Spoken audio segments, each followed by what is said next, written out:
স্বৈরাচার পালিয়ে গেছে, তবে বাংলাদেশের রাজনীতিতে তার অধ্যায় যেন শেষ হয়েও হচ্ছে না শেষ। থেকে যাচ্ছে তার দুঃশাসনের থাবা, দুরাচারের রেশ। তিনি ফিরে ফিরে আসছেন। পলাতক আপা যেন আপন মনে গেয়ে চলেছেন কাজী নজরুলের সেই বিখ্যাত গান, আমি চিরতরে দূরে চলে যাব, তবু আমারে দেব না ভুলিতে। আপাকে ভোলা কেন এত সহজ হচ্ছে না? কি জাদু আছে তার কাছে? কিভাবে তিনি এমন ফিরে ফিরে আসছেন? আদৌ কি তিনি নিজ কর্মে ফিরে আসছেন, নাকি কোনো চক্রান্তে তাকে এভাবে ফিরিয়ে আনা হচ্ছে? সেই প্রশ্নের উত্তর খুঁজছেন অনেকেই। অনেকে আছেন ধোঁয়াশায়, ভাবছেন আসলে কি ঘটছে। একটা বিশেষ দল তো প্রচার করেই যাচ্ছে এই তো আপা আসছে। আমেরিকার মসনদে ডোনাল্ড ট্রাম্প, সোশ্যাল মিডিয়ায় তোলপাড় আপা আসছে। ভারতের প্রধানমন্ত্রী নরেন্দ্র মোদীর যুক্তরাষ্ট্র সফর, একদল সোশ্যালে বেশ উৎফুল্ল, এই তো আপা আসছে। একদল তো তাকে আনতে এয়ারপোর্টে যাওয়ার ঘোষণাও দিয়ে বসে থাকলো। তারপর সবশেষ ভারত সফরে আসলেন মার্কিন জাতীয় গোয়েন্দা প্রধান তুলসি গ্যাবার্ড। বাংলাদেশকে নিয়ে তার কণ্ঠেও শোনা গেল উৎফুল্লতার সুর। এক দলের মুখে ফুটফুটে হাসি, আপা আসছে। তারা বিদেশে পলাতক থেকেই আপা বিরোধীদের হুমকি দিচ্ছে, দেখে নিচ্ছি পালাবি কোথায়।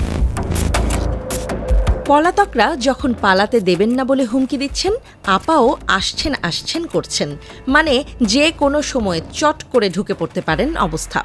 অন্তত ভারতীয় গণমাধ্যমগুলোর প্রতিবেদন দেখে তেমনটাই মনে হচ্ছে। তখন আরেক খবর ছড়াচ্ছে সোশ্যাল মিডিয়ায়, আপা নাকি এবার দিল্লি ছেড়ে কলকাতায়। এমন খবরেই প্রশ্ন উঠছে, আপা আসলে কোথায়? তিনি কি সত্যিই আসছেন? মোদির রাজধানী ছেড়ে হঠাৎ কেন তিনি হাজির হলেন মমতার নগরে? সেই প্রশ্নের আপাতত কোনো নির্দিষ্ট উত্তর নেই। এই বিষয়টিও দিল্লির আকাশের ধোঁয়াশার মতো।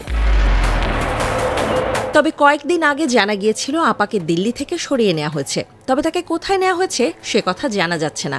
তবে সূত্রগুলো দাবি করছে তাকে ইস্টার্ন কমান্ডের কোনো একটি নিরাপদ জোনে রাখা হয়েছে।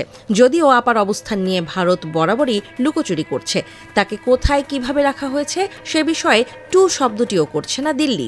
তারা একটা রাজনৈতিক ও দুই রাষ্ট্রের বিষয়কে ব্যক্তিগত হিসেবে নিয়েছে। তবে ভারতীয় মিডিয়া জানিয়েছে, পাসপোর্ট না থাকলেও একরকম আন্তর্জাতিক ও দেশীয় আইনের তোয়াক্কা না করেই আপার কথিত ভিসার মেয়াদ কিছুদিনের জন্য বাড়িয়েছে ভারত। ভারত আপাকে রাজনৈতিক আশ্রয় দিতে চায় না, এমন কথাও জানিয়েছে ভারতীয় মিডিয়া। তারা আপাকে অন্য কোনো দেশে সেফ এক্সিট দেওয়ার চেষ্টা করছে। তবে আপাকে কোন দেশ আশ্রয় দিতে পারে সে বিষয়ে ভারতীয় মিডিয়াও নির্দিষ্ট কোনো তথ্য দেয়নি। হিন্দুস্তান টাইমসের এক প্রতিবেদনে অবশ্য জানানো হয়েছে, আপা নাকি যুক্তরাজ্যে যাওয়ার ইচ্ছা পোষণ করেছিলেন। তবে সে সময় আপাকে নাকি লন্ডন রাজনৈতিক আশ্রয় দিতে চায়নি।